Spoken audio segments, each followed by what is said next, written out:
Zonja dhe zotrinj, mirëmbrëma dhe mirë se erdhët në 1+1. Ndryshimet në kodin aktual zgjedhor mbeten në fokus edhe këtë të premte, duke intervistuar përfaqësuesit e partive politike rreth modelit zgjedhor. Sonte vijojmë diskutimin për këtë temë, e cila po trajtohet ose pritet të trajtohet edhe në kuadër të grupit punues të formuar pranë Ministrisë së Drejtësisë, duke e ftuar nënkryetaren e BDI-s dhe njëherët antaren e grupit punues të Ministrisë së Drejtësisë, zonjën Arta Bilali Zendeli, e nominuar nga kjo parti. Me të do të flasim për qëndrimin e BDI-s lidhur me ndryshimet e mundshme në kodin zgjedhor dhe modelin zgjedhor të cilën ata do ta propozojnë për vendin, si dhe sigurisht edhe për çështje të tjera aktuale politike. Pa humbur kohë, mirëmbrëma, mirë se erdhët dhe faleminderit që pranot ftesën në këto momente, i themi zonjës Bilali Zendelit. Mirëmbrëma. Mirëmbrëma, mirë se erdhët. Mirë se u gjetëm. Ishte kënaqësi. Zonja Bilali Zendeli, a duhet të ketë një kod tërësisht i ri zgjedhor, apo vetëm nevojiten të bëhen disa ndryshime parciale, cilësore kuptohet në kodin aktual zgjedhor? Në qoftë se duam t'i rekomandojmë në tërësi rekomandimet e OPSE-Odirit që na i kanë dhënë gjatë shumë viteve të kaluara, jo vetëm për zgjedhjet e fundit, mendoj se zgjedhja më e mirë është kod të ri zgjedhor. A duhet, ose në fakt kur duhet të nisë me punë grupi punues pra Ministrisë së Drejtësisë, dhe kur mund të jetë gati të themi tekstin final për ndryshime? Mendoj se deri tani veç duheshte të kishim nisur me punë, fatkeqësisht nuk kemi nisur me punë, nuk kemi asnjë lajmërim nga Ministria e Drejtësisë, lajmërim zyrtar mendoj, dhe pritshmërit janë në qershor, po unë ngel skeptike në këtë pikë. Cilat do të jenë propozimet kryesore të BDI-s për modelin e ri zgjedhor? Shqyrtohen disa mundësi dhe ne kryetare e ka thënë e hapur se mund të shqyrtohet edhe me një njësi zgjedhore, me prag prej 5% dhe me lista të hapura me qëllim që të ketë një stabilitet institucional dhe kualitet apo cilësi në demokracinë përfaqësuese. Pra, nëse ju pyes se 1, 3 apo 6 apo 8 njësi zgjedhore, cili model do të siguron përfaqësim më të mirë të votës shqiptare, është kjo me një njësi zgjedhore? Përfaqësim më cilësor siguron me lista të hapura me një njësi zgjedhore. A sheh e cilës braktisja AKI-n? BDI është në opozitë, ndërsa këtë vit thuhet se nuk do të ketë zgjedhjet e parakohshme. Si mendon BDI të rikthehet në pushtet?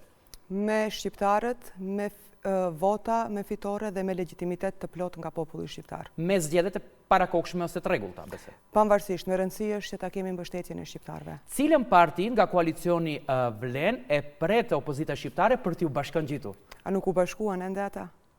Jo, ndërmjet veti. Lajmi i fundit është se, sipas partnerit tuaj koalicionit, Taravari, tha se është në pritje që edhe një parti politike nga koalicioni vlen të bëj transferin të opozita shqiptare. Kauza e tyre për 2 vite ka qenë bashkimi, shkrirja në një parti të vetme dhe unë pres të realizojnë kauzën e tyre. Po është në proces, thanë ditë më herët. Është në proces gati 2 vite. Si komentoni këto ndryshimet ose transferet e fundit që ndodhin në blokun opozitar? Pra i kam fjalën këtu që Ramadani u largua nga SH-ja e Taravarit, ndërkohë Ziberin nga BDI-ja te kaloi te Partia Izet Megjitit. Po, normal, ndodhin këto gjëra, mund të them janë bërë edhe normale, edhe pse mendoj se nuk ju shërbejnë as atyre si individ, as partive politike, po as gjeneratave të ardhshme. Transferet e tilla, unë për vete gjithmonë jam kundër atyre gjërave, le të ngel në ndërtjegjen e tyre. Në çfarë niveli është bashkëpunimi i partive politike të rreshtuar te Fronti Evropian, si keni punë të themi? E mbajmë fjalën ata që dolën nga Fronti Evropian që të veprojnë si parti opozitare, këtë e shohim çdo ditë. Më tregoni, a druani se mos vallë helbet disa deputet opozitës shqiptare mund t'i bashkëngjiten shumicës parlamentare, pasi që jeni dëshmitarë dhe dëgjoni deklarata të ndryshme se janë edhe ata në pritje të zgjerimit të shumicës? Nuk do të doja të shoh akoma më shumë shqiptar, qoftë nga pozita, qoftë nga opozita, që bëhen objekt qortimi, nënçmimi dhe përbuzjeje të çdo diçme, mund të them, nga Kristian Mickovski. Prandaj nëse e kanë ndërmend, le t'i shohin pasqyrat apo refleksionet nga qortimet publike që u bën Mickovski atyre që tashmë i kanë, dhe le të mendohen 2 herë a do të vendosin që të bëhen pjesë përbërëse e subjekteve të atyre qortimeve ose jo. I rekomandoj që jo. Po ngelet e tyre. Ju ftoj të ulemi për të diskutuar më hollësisht, kuptohet, për kodin e ri zgjedhor. Faleminderit. Ju ftoj.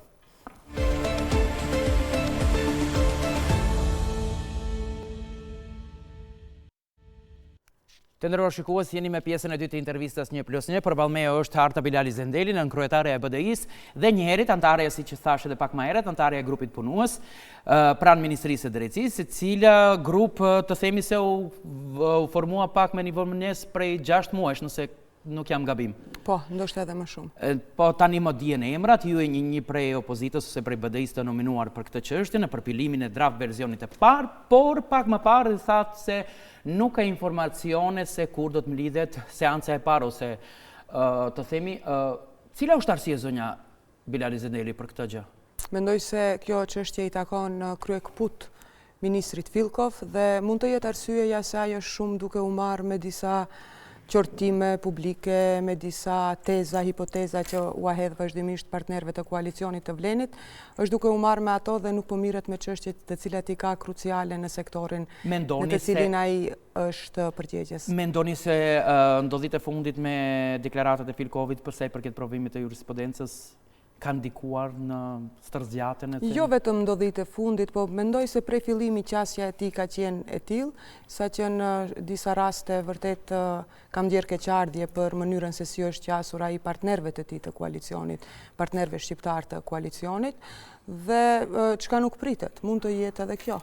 Tani, kur jemi duke folur për kodin zgjedhor, cili pritet të drejtoj grupin punues ose edhe ekziston konsenzus për zgjedhjen e kryetarit? A keni këtë çështje ju si opozitë? E keni këtë çështje të rëndësishme se kush do ta udhëheqë këtë grup punues? Shifni, ne kemi me rëndësi që t'i vendosim rekomandimet e OSBE Odirit dhe të realizojmë më në fund atë kodin zgjedhor ta reformojmë në pajtim me standardet ndërkombëtare dhe praktikat e mira komparative, se kush do të jetë kryetar, si zakonisht e udhëheq dikush nga pushteti, dhe po ne akoma s'jemi takuar, jo më të flasim për ndonjë kryetar apo udhëheqjes të mundshëm të grupit punues. Në vazhdim të kësaj pyetje, kryetari i Kuvendit para 2 javë ose 10 ditë në brifing me gazetarët tha se shprehu interese për të udhëhequr këtë proces, tha ai se mundet, por nuk është e domosdoshme. Si e shikni këta? E shikni si zgjidhje për shpejtuese ndoshta apo siç e shikni, sepse jemi duke folur Arta Bilali Zendeli për këtë çështjen e kahmotshme ose dëshirën e kahmotshme të partive politike për të ndryshuar modelin zgjedhor,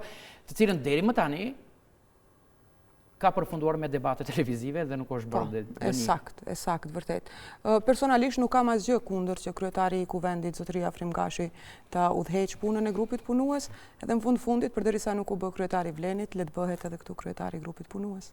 Sa janë shanset reale që partitë arrin konsenzus për një kod krejtësisht të ri zgjedhor, siç e kërkoni ju ose e propozoni, dhe jo për vetëm për ndryshime parciale? Shifni, është çështje e vullnetit politik dhe konsensusi që duhet të arrijnë partitë politike që marrin pjesë në këtë grup punues. Tani, shansa reale, në qoftë se ka vullnet të mirë politik, mendoj se ka edhe shansa reale për të arritur.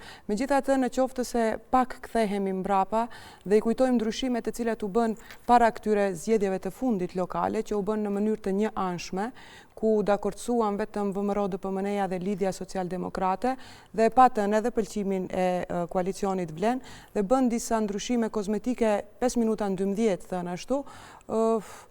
Mendoj se Po ndoshta është e vështirë të gjendet konsenzus të gjë politik. Është e vështirë të gjendet konsenzus kur nuk ulesh fare në tavolinë. Ne nuk jemi ulur fare në tavolinë dhe konsensusi nuk mund të vinë nga ajri. Dhe tani kur do të uleni, më fal që ju ndërpres, tani kur do të uleni, a ekziston aktualisht një draft version fillestar të kodit të ri zgjedhor apo puna nis nga e para, sepse sa e di unë, antarët e këtij komisioni ose grupit punues faktikisht duhet të kenë një farë baze që çfarë të propozojnë. Baza kryesore janë rekomandimet e OSBE Odirit dhe ekziston ose jo draft zgjedhor, mendoj se mbledhja e parë do t'i zgjidhë këto dilema. E kemi fjalën se a do të shërbëjë diçka, kemi si bazë pune apo puna fillon? Sa jam unë e informuar, grupi punues duhet ta krijojë draftin zgjedhor, po mund të jem edhe gabim. Thash, mbledhja konstituive e grupit punues do t'i zgjidhë të gjitha këto dilema. I përmendëm pak më parë rekomandimet e OSBE Odirit nga zgjedhjet e kaluara. Cilat do të jenë prioritet absolut? Rekomandimet e OSBE Odirit, do me thënë, janë rekomandime gjithëpërfshirëse në raport me kodin tonë zgjedhor dhe në qoftë se i lexoni ato rekomandime do të një ndër fjalitë e para në pjesën që kanë të bëjnë me kodin zgjedhor, sepse një pjesë e tyre ka të bëjë edhe me funksionimin e Komisionit Shtetëror Zgjedhor, komisioneve zgjedhore komunale dhe kështu me radhë. Një ndër rekomandimet e para është që të ketë do me thënë kodi zgjedhor të rishikohet në mënyrë gjithëpërfshirëse dhe duhet të parashifen rregulla gjithëpërfshirëse për fushatën, për qasjen në mediume dhe për finansimin e fushatave. Një çështje tjetër të cilën e prek është kërkon që reforma të jetë publike, gjithëpërfshirëse përsëri dhe të sillet në një kohë të mjaftueshme para zgjedhjeve dhe këtu me siguri mendohet në 6 muaj para mbajtjes së zgjedhjeve të ardhshme duhet të jetë gati. Po ashtu kërkon që të jemi më të vëmendshëm në ndarjen e mjeteve të mjaftueshme për antarët e Këshillit, Komisionit Shtetëror Zgjedhor, por edhe për komisionet zgjedhore komunale në buxhet pavarësisht sa është vit zgjedhor ose nuk është vit zgjedhor, që të ketë një mundësi gjithmonë të adaptohen ato mjete në rast se organizohen zgjedhje. Siç duket kjo nuk ka funksionuar kështu. Votuesit duhet të informohen në mënyrë sistematike për mekanizmat për raportimin e shkeljeve, sepse vërrehet një qasje paksa e ndërlikuar me ngatresa në qoftë se votuesi nuk arrin që ta realizojë të drejtën e votës aty për aty. Kërkohet bile edhe vendosja një platforme online ku do të mundet në mënyrë shumë të përshpejtuar edhe të merr përgjigjen adekuate që të mund të realizojë të drejtën e votës. Rritja e pjesëmarrjes së grave në procesin zgjedhor, që nënkupton do me thënë këtu edhe në ato komisionet, vendvotimet, kudo, po edhe në vendimmarrjen politike, po. Do me thënë, për shkak se e ndanë në procesin zgjedhor, po edhe në vendimmarrjen politike, vendimmarrja politike është diçka tjetër. Rishikimi i finansimit të fushatave është po ashtu një pikë e rëndësishme ku propozon që në rast të zgjedhjeve presidenciale mjetet të ndahen në mënyrë të barabartë. Në rast të zgjedhjeve parlamentare, ndarja të bazohet proporcionalisht në rezultatet e zgjedhjeve të fundit dhe ka edhe parashetje të futet që për aktivitetet e fushatave të partive të sapo krijuara apo jo parlamentare, duhet të merret parasysh ndarja e fondeve publike potencialisht duke u bazuar në pragjet minimale të mbështetjes, si dhe eliminimi kufizimeve të panevojshme mbi të drejtat e votuesve për të parashtruar kundërshtim dhe ankesa zgjedhore. Pra, ju prisni përveç kësaj, do me thënë prisni edhe të ketë ndryshime në financimin e partive dhe rregullat e fushatës. Por para se të kalojmë, zonja Zendeli, në këtë çështje, të tregojmë diçka, a do të hapet debati, faktikisht çfarë do të propozoni ju në lidhje me do hapet debati për ndryshimin e modelit zgjedhor konkretisht për një njësi të vetme zgjedhore apo për më shumë? Për një njësi 3, 6 apo 8 ekzistojnë simulime dhe tani pas kryetari Ali Ahmeti e ka thënë se ne mund ta shqyrtojmë edhe mundësinë me një njësi zgjedhore me prag zgjedhor prej 5%-sh, që e ka, do me thënë, qëllimin të sigurojë një stabilitet institucional dhe me lista të hapura që ka për qëllim të sigurojë apo të garantojë cilësi, kualitet të kandidatëve të zgjedhur dhe varshmëritë e tyre që nënkupton edhe llogaridhënien e tyre para zgjedhjeve. Në këtë mënyrë, zonja Bilali Zendeli, në këtë mënyrë do sigurohet përfaqësim më të mirë të votës shqiptare, duke menduar dhe se do të rritet numri i deputetëve shqiptarë në Kuvendin e Maqedonisë apo jo?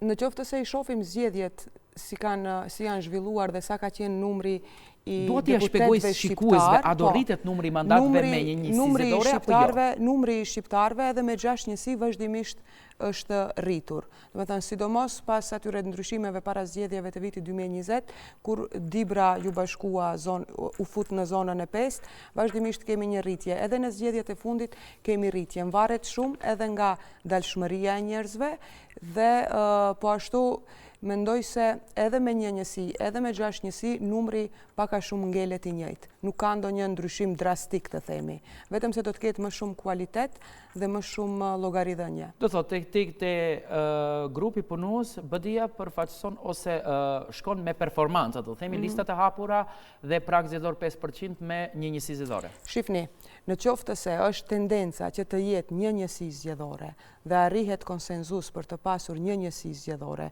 kjo është çështje edhe e partive tjera, nuk është çështje vetëm e Bashkimit Demokratik. Po, Aleanca e Zgjedhjes Selës kërkon 8, dikush kërkon 6, dikush 3. Pra kemi dallime. Kërkesa e vazhdueshme përveç këtyre rekomandimeve që i përmenda, ka qenë që të jemi një njësi zgjedhore, sepse edhe shikuar edhe komparativisht vendet me territor më të vogël kryesisht funksionojnë me një njësi zgjedhore. Dhe edhe kërkesa e ndërkombëtarëve bazuar në praktikat e mira dhe në standardet ndërkombëtare ka qenë që të jetë një njësi zgjedhore. Ne nuk jemi pengesë e kësaj, Bashkimi Demokratik për Integrim nuk është pengesë që të jetë një njësi zgjedhore, por kushtet janë 5% në rregull. Prak nga numri i përgjithshëm i votuesve dhe lista të hapura. Në qoftë se kërkon 3, 6 ose propozon më shumë 8 njësi zgjedhore, cili do të jetë propozim shtesë të BDI-s? Nuk mund të përjashtojmë asnjë nga këto variante tash për tash. Në qoftë se propozohen 8 njësi zgjedhore, ne i kemi simulimet për 1, 3 edhe 6, do të bëjmë simulime edhe për 8, bazuar në votat e fundit, dhe do të shohim çfarë qëndrimi do të marrim. Me diasporën si do t'ja bëni? Çfarë do të propozoni? Tani, kjo çështja e diasporës, me sa më kujtohet, votimi i diasporës u plasua si tezë pas takimit të liderëve, nga njëri nga liderët e Vlenit, që mendoj se ata në fakt edhe nuk kanë kredibilitet të flasin për votimin e diasporës. Fillimisht ta qartësojmë se ne nuk jemi kundër. Realisht shikuar, diaspora është pjesë e procesit zgjedhor, sepse ata janë shtetas dhe janë në listat zgjedhore. Por nuk nxorën asnjë deputet, ashtu është. Komplikimi është se ne nuk kemi mundësi për të votuar nga larg, siç kanë Shqipëria, Kosova dhe vende tjera. Ndoshta këtu mund të shqyrtohen modalitete për të parë se cili do të jetë më funksional dhe cili do të jetë më i pranueshëm edhe për diasporën, sepse ne nuk mund të veçantë, besoj. Imponojmë. Në njësit veçantë kur ishte, kishim 3 njësit veçanta para 10 e më tepër viteve, dhe mendoj se në këtë pikë të gjithë jemi dakord se ajo nuk solli asgjë përveç se ja shtoi 3 deputet VMRO DPMNE-s, një nga Europa, një nga Amerika dhe një nga Lindja, nga Australia. Mendoj se një variant i tillë nuk duhet përsëritur, sepse nuk është se prodhoi ndonjë efekt pozitiv as për diasporën, as për vendin, po bile as edhe për ata që u zgjodhen, nuk më kujtohet as kush ishin apo se kanë bërë diçka për ta përfaqësuar si duhet atë trup elektoral që i solli këtu. Mendoj normal se diaspora si pjesë e listave zgjedhore gjithmonë e ka mundësinë për të votuar dhe duhet shqyrtuar modalitetet apo mundësitë për të votuar nga largësia. Por më leni vetëm të shtoj se të flasësh për diasporën pasi ke kaluar afër 2 vite në pushtet dhe në fushatën e të cilit pushtet ke përmendur krijimin e Ministrisë së Diasporës dhe me njëherë pas hyrjes në qeveri ke fshirë diasporën nga të gjitha përllogaritjet ekonomike, financiare, dotacioneve e tjerë, për të fshirë më në fund edhe nga mundësia që të përllogariten në numrin e këshilltarëve në komuna të caktuara, mendoj se është pak edhe hipokrite. Patjetër se kodi zgjedhor e parashikon edhe diasporën. Tash patjetër me parashtru si pyetje. Po. Nëse unë e kuptoj se i referoni Vlenit. Ju referohem atyre që tani flasin për por kjo do të jetë çështja juaj e përbashkët në tavolinë kurdo që do të nisë me punë grupi punues. Pra në këtë tavolinë supozojmë që do të mlidheni, a do të bisedohet aso e mendoni ju nga BDI-ja se duhet edhe çështja e censusit për zgjidhjen e presidentit dhe kryetarëve të komunave? Çfarë mendoni se si duhet të zgjidhet presidenti i ardhshëm? Për shembull, para një jave në këtë studio, Saranda Imeri Stafaj tha se nuk është e përjashtuar që pse mos të bisedohet edhe presidenti, për shembull, të zgjidhet në kuvend. Në rregull, ne mund të bisedojmë për të gjitha çështjet. Zgjedhja e presidentit në kuvend nuk është tabu apo nuk është një temë e cila është shfaqur sot, bile edhe këtë Vleni e ka pasur si premtim parazgjedhor, por edhe nëse i shohim praktikat rreth vendeve të rajonit, në shumë vende zgjidhet presidenti në kuvend, nuk është ndonjë problem. Në tavolinë edhe këtë çështje nga ana juaj, nga anëtarët e komisionit? Grupit punës. Të them të drejtën, nuk e kemi menduar akoma, sepse akoma ky grupi punës duket pak si fantomik, inekzistent. Do të shohim se si do të në parim jemi. Në parim jemi, po, për fjala publike ka peshë. Në parim pse jo, për shkak se e kemi thënë edhe ne më herët përpara se Vleni ta ketë si premtim parazgjedhor se jeni apo nuk jeni kundër, për shembull? E keni diskutuar në BDI sa i përket presidentit? E kemi thënë edhe publikisht se nuk jemi kundër dhe mendojmë se sidomos në raport me këto shpenzimet që i shkakton çdo fushat apo çdo proces zgjedhor, do të ishte një zgjedhje shumë më pragmatike që të zgjidhet në kuvend. Kodi zgjedhor është ndryshuar rreth 40 herë, e tha para pak ditësh Filkovi. Do më thonë, pyetja është se çfarë garancish ka tani që kjo nismë të rezultojë pozitivisht dhe se do të ndryshojë kodin aktual zgjedhor, i cili supozojmë gjithmonë se do të jetë më i qëndrueshëm, më i mirë. Çfarë garantoni ju si opozitë? Ne garantojmë një qasje konstruktive, një qasje në të cilën do të insistojmë me çdo kush që vendimet përfundimtare për çështjet më delikate të sillen me konsenzus, gjithmonë duke pasur parasysh se kodi zgjedhor është një ndër ligjet më të rëndësishme në shtet, që reflekton drejt për drejt. Është reforma që i kërkohet vendit. Jo, po ndëgjoni, edhe Montesquieu ka thënë ligjet të cilat e rregullojnë të drejtën zgjedhore janë ligjet themelore që karakterizojnë apo që e cilësojnë demokracinë në një shoqëri. Thënë drejt për drejt reflektohen në demokracinë. Në qoftë se ne e bëjmë shkile shko kodin zgjedhor, ajo nënkupton në bazë të kësaj filozofisë së Montesquieu se të ta bëjmë shkile shko edhe demokracinë. Si Bashkim Demokratik për Integrim do të kemi qasje konstruktive, do të jemi në shërbim të zhvillimit të demokracisë dhe do të insistojmë që vendimet të sillen në mënyrë me konsensus e jo në një mënyrë të njëanshme. E tani, meqense thoni se do të jeni konstruktiv, a do të ishit të gatshëm të merrni pjesë edhe në një komision të veçantë të partive shqiptare për këto ndryshime, siç e paralajmëroi para një jave në këtë studio Sarandi Meri Stafaj, se përveç grupit punues është e gatshme dhe kanë propozim, të paktën bisedohet deri në këto momente, njëjtë si ju në BDI dhe ata në koalicionin plen, që të diskutojnë të formojnë një komision të veçantë mes partive shqiptare për të diskutuar modelin, njësitë e kështu me radhë. Kjo ide e këtyre nuk e dija ka kaluar filtrin e kryeministrit Kristian Mickovski, kur do ta kaloj, le të na e bëjnë me dije, do t'ju japim një përgjigje. Pse mendoni se Mickovski e bën koordinimin? Po të shohim, në qoftë se të shohim, të presim. A do të jetë vërtet publike, a do të jetë diçka serioze, apo do të ngelen atë që e thatë më herët të paktën të flasim në 1+1. Në qoftë se është serioze, do ta shqyrtojmë. Nëse nuk arrit konsensus politik, cili është skenari alternativ? Shtyrje e reformës apo zgjedhje me rregullat e ekzistuese sipas jush? Në qoftë se nuk arrihet zgjidhje, normalisht reforma do shtyhet në një kod zgjedhor, në bazë të cilit i organizojmë zgjedhjet kemi dhe do duhet të vazhdojmë të funksionojmë në bazë të këtij kodi zgjedhor. E përmendet qershorin si limit, por a ka një afat të qartë kohor për përfundimin e draftit apo kështu me radhë? Kam dëgjuar qershorin, në kuluare të ndryshme flitet qershori, mirë po qershori po afrohet çdo ditë më tepër, nuk e di, nuk jam shumë optimiste se mund të arrihet një reformë gjithëpërfshirëse publike që i përfshin të gjitha palët, jo vetëm zonat zgjedhore dhe çështje të tilla teknike që janë shumë të rëndësishme, se mund të arrihet për 4 muaj. Propozim ligji për përfaqësim të drejtë dhe adekuat, pritet të hyjë së shpejti në procedurë parlamentare, të paktën ashtu u paralajmërua para një jave nga Stafaj, meqense ju kam juve dhe është aktualitet. Çfarë qëndrimi, nëse miratohet, kuptohet? Nëse miratohet, çfarë qëndrimi do të bëjë BDI, duke qenë se e konsideroni si papranueshëm dhe nuk garanton përfaqësim të drejtë? Shifni, edhe ky ligj pati një draft version që qarkulloi, pastaj e pam, pak a shumë, pastaj shkoi në Komisionin e Venecias dhe nuk e di a ka arritur, ka mrirë në Maqedoni apo akoma është rrugës duke ardhur nga Komisioni i Venecias. Ne në parim, ligjin të cilin e kemi parë para se të shkojë në Venecia në komision, kemi qenë kundër për shumë elemente. Po, Komisioni Venedikut dha dritë jeshile, po themi në Gjelbërt. E pritshme ishte deri diku të japet dritë jeshile. Sepse bëhet fjalë për meritokracie, ashtu. Do me thënë, ne nuk jemi kundër këtij ligji sepse promovon meritokracinë, për shkak se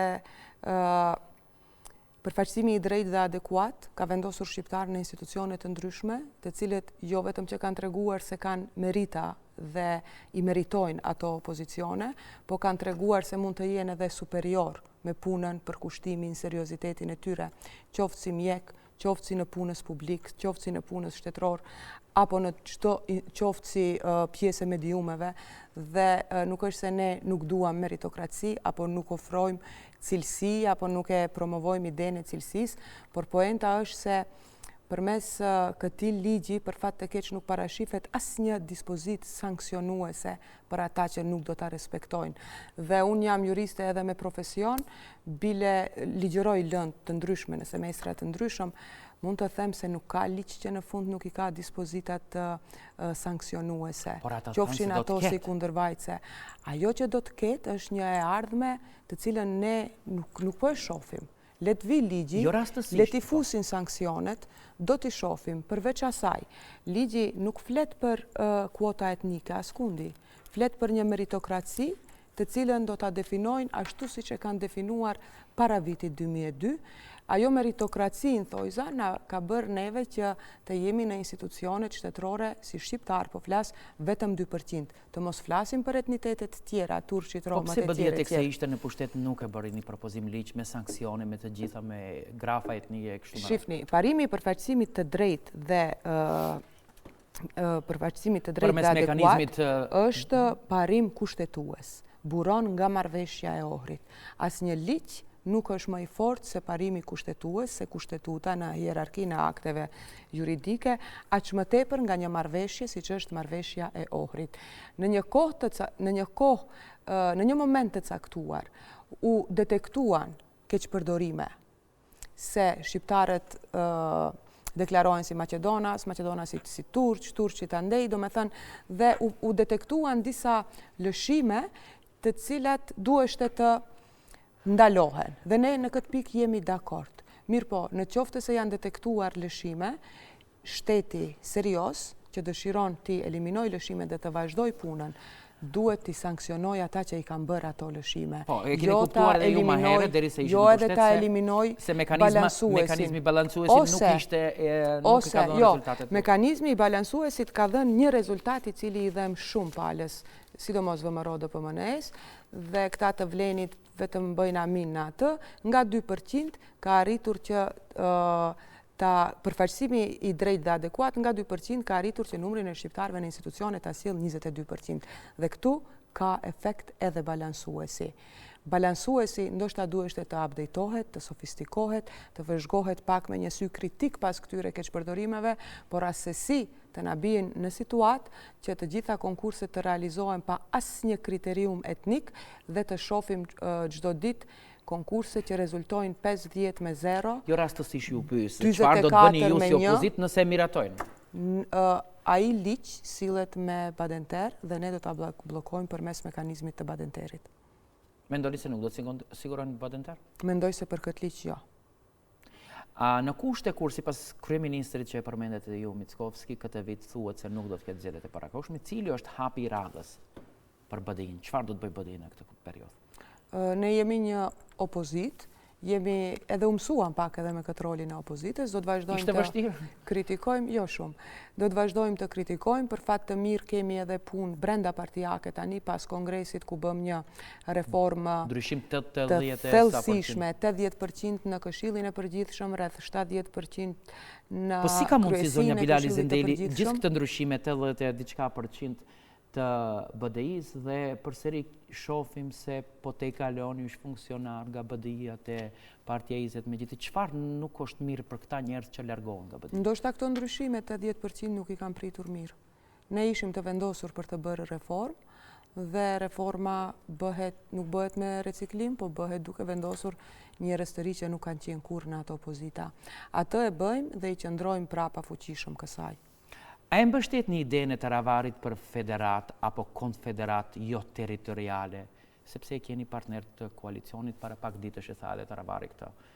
Mendoj se do duhet një elaborim më I detajuar, me aq sa e dëgjova dhe e kuptova unë, ai e kishte më shumë intencën te decentralizimi fiskal dhe mundësia që komunat të marrin më shumë para nga buxheti I shtetit, jo në një federat apo konfederat. Po, jo territoriale, po. Sepse tingëllon kjo, mund të tingëlloj. Jo konfederat, jo territoriale, thash. E frikshme, do me thënë, decentralizimi dhe ndarja territoriale janë po ashtu pjesë të marrëveshjes së Ohrit dhe ne I qëndrojmë prapa, por është vetëm një temë kështu që është hedhur, nuk është se kemi biseduar në thellësi se çka mendon. Për sa I përket decentralizimit fiskal, jam personalisht dakord dhe mendoj se edhe si parti do të jemi dakord që të punohet më shumë në decentralizimin fiskal dhe autonominë më të madhe financiare të komunave nga qendra.